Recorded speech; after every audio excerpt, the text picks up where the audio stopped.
Hi guys, আজকে আমরা বানাতে যাচ্ছি ডিম ফুলকপি। এটা বানাবার জন্য আমাদের লাগছে ডিম, ফুলকপি আর আলু। এখানে আমি ফুলকপি কেটে রেখেছি, আলুও কেটে রেখেছি। এখন আমি স্টোভে কড়াইটা বসিয়ে দিলাম, গরম হয়ে গেছে। আমি সরষের তেল দিয়ে দিচ্ছি, এখানে একটু বেশি করে দিতে হবে সরষের তেলটা। দিয়ে দিলাম। আর আমি যে ডিম বানাবো, ডিমগুলো কিন্তু আমি সিদ্ধ করে রেখেছি, এই যে। আর একটু চিড়ে রেখেছি আমি, মানে যাতে রসগুলো ভিতরে ঢুকতে পারে। তারপরে এখানে আমি একটু লবণ দিয়ে দিলাম, একটু হলুদ দিয়ে দেবো। দিয়ে আমি ডিমগুলি ভালোভাবে মেখে নেব। এই যে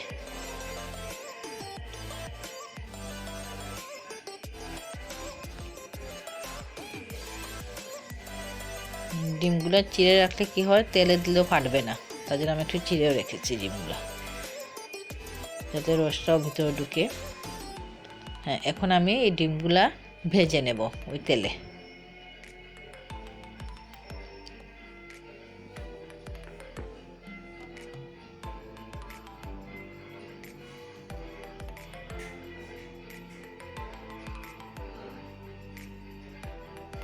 আমার তেলে ভাজা হয়ে যাবে ডিমগুলো। এই পেস্ট করে দুই পিসই আমি ভালোভাবে ভেজে নেব। এইভাবে করে করে সব ডিম আমি এইভাবে ভেজে উঠিয়ে নেব।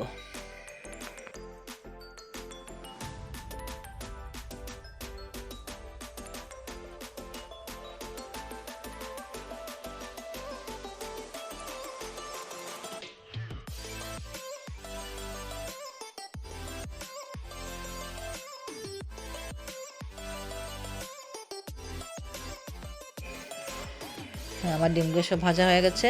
আমি এগুলো এখন উঠিয়ে নিচ্ছি। আমার ডিম ভাজা পুরোপুরি শেষ হয়ে গেল। এখন ওই তেলের মধ্যে আমি আলুগুলি ভেজে নেব। এই যে আলুগুলি দিয়ে দিলাম। এখন আমি এই তেলের মধ্যে আলু ভেজে নেব, আর একটু লবণ দিয়ে দিলাম। আঁচ কিন্তু মিডিয়াম আঁচেই থাকবে। এভাবে আলু ভেজে নেব।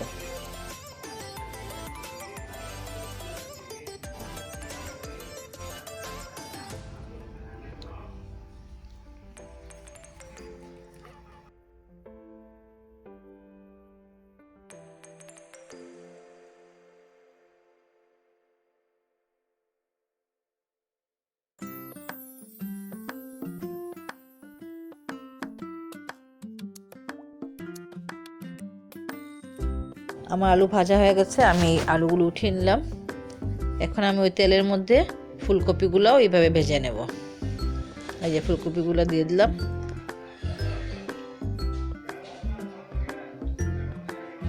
একটু লবণ দিয়ে দিলাম, আর একটু হলুদ দিয়ে দেব। এই এখন আমি এগুলোকে ভালোভাবে ওই তেলেই ভেজে নেব।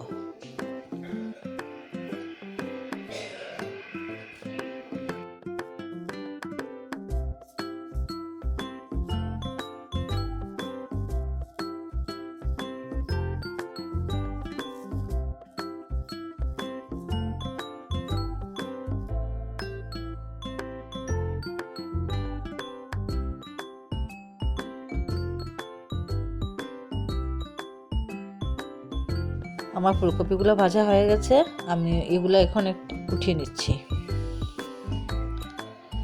হ্যাঁ, এখন এই তেলের মধ্যে আমি দারচিনি, এলাচি ফোড়ন দেব।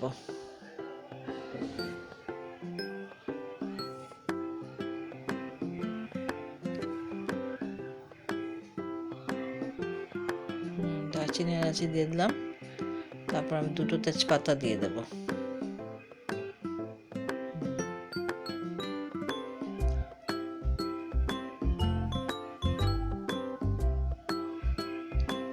তারপর আমি এখানে পেঁয়াজ বাটা দিয়ে দেব, ছোট 2 চামচ পেঁয়াজ বাটা দিয়ে দিলাম।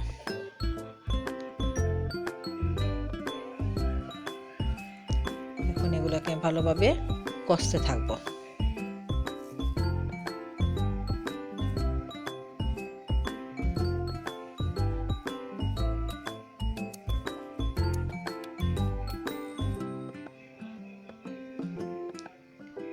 এখন আমি এগুলোর মধ্যে 1 চামচ হলুদ এগুলো দিয়ে দিলাম, 1 চামচ দিয়ে দেব জিরা,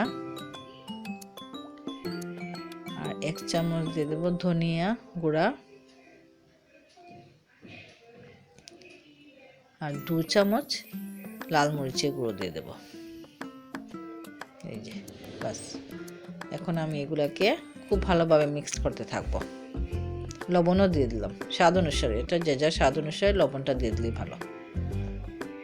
বাস, আমি এগুলোকে আগে মনে রাখতে হবে, আমি আলুতেও একটু লবণ দিয়েছিলাম, ডিমেও একটু লবণ দিয়েছিলাম, ফুলকপিতেও একটু লবণ দিয়েছিলাম, তাহলে এটা বুঝে সুঝে আপনারা দিয়ে দেবেন। এইভাবে আমি এটাকে কষতে থাকবো। সামান্য একটু জলের ছিটা দেব, দিয়ে আবার আমি এগুলোকে ভালোভাবে কষতে থাকবো।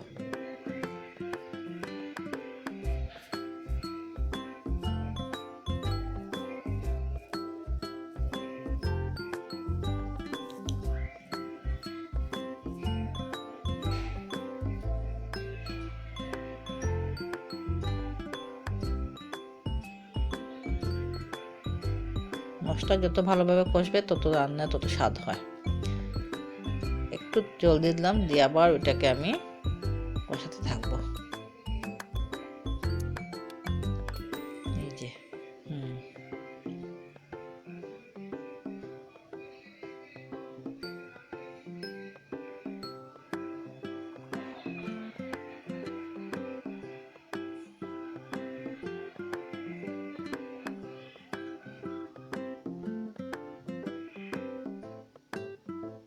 এখন আমি একটু চিনি দিয়ে দিলাম, তাহলে রংটাও খুব সুন্দর হয়ে যাবে, খেতেও স্বাদ লাগবে।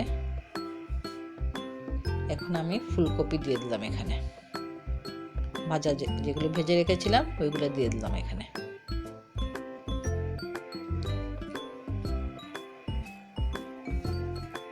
আলুও দিয়ে দেবো।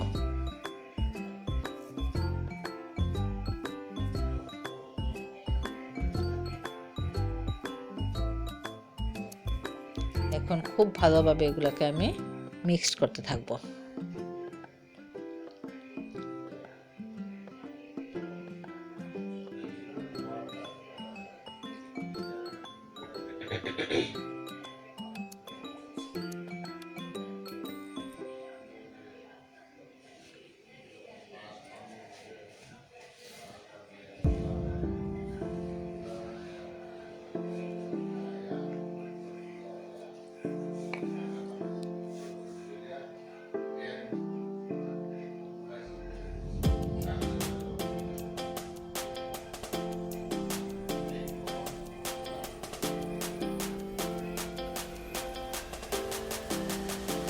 একটু জল দিয়ে দিলাম, দিয়ে আবার আমি এগুলোকে কষতে থাকবো।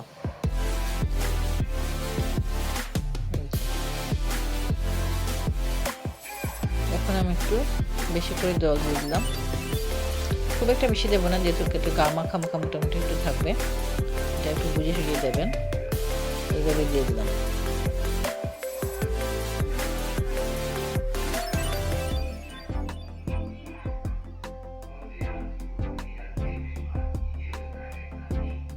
এখন আমি এগুলাকে ঢেকে দিয়ে দেবো একটু।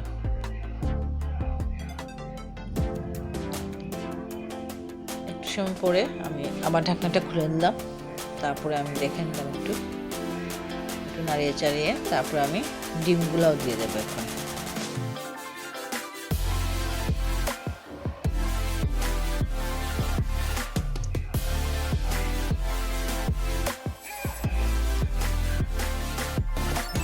এখন আমি এগুলোকে একটু নাড়িয়ে দেবো।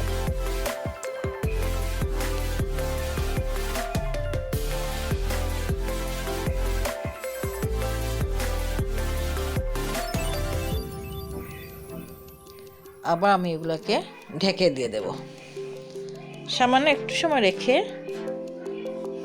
2-3 মিনিট রেখে তারপর উঠিয়ে দেব।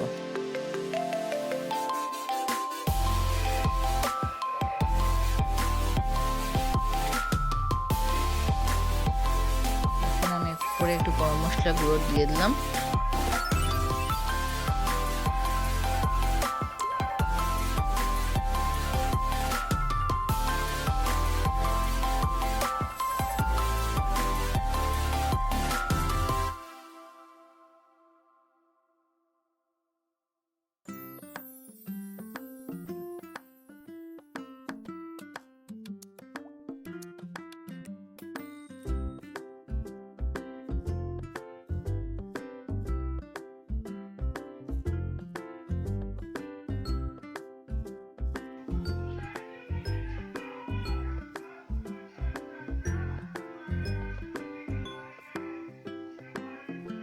আমার আলুগুলোও সিদ্ধ হয়ে গেছে, ফুলকপিও খুব সুন্দরভাবে সিদ্ধ হয়ে গেছে।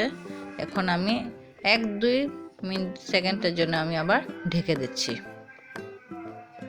তারপর আমি আবার ঢাকনাটা উঠিয়ে দিলাম। আমার রান্নাটা পুরোপুরি কমপ্লিট। রান্নাটা যদি আপনাদের পছন্দ লাগে প্লিজ লাইক, শেয়ার, সাবস্ক্রাইব করবেন। Thank you.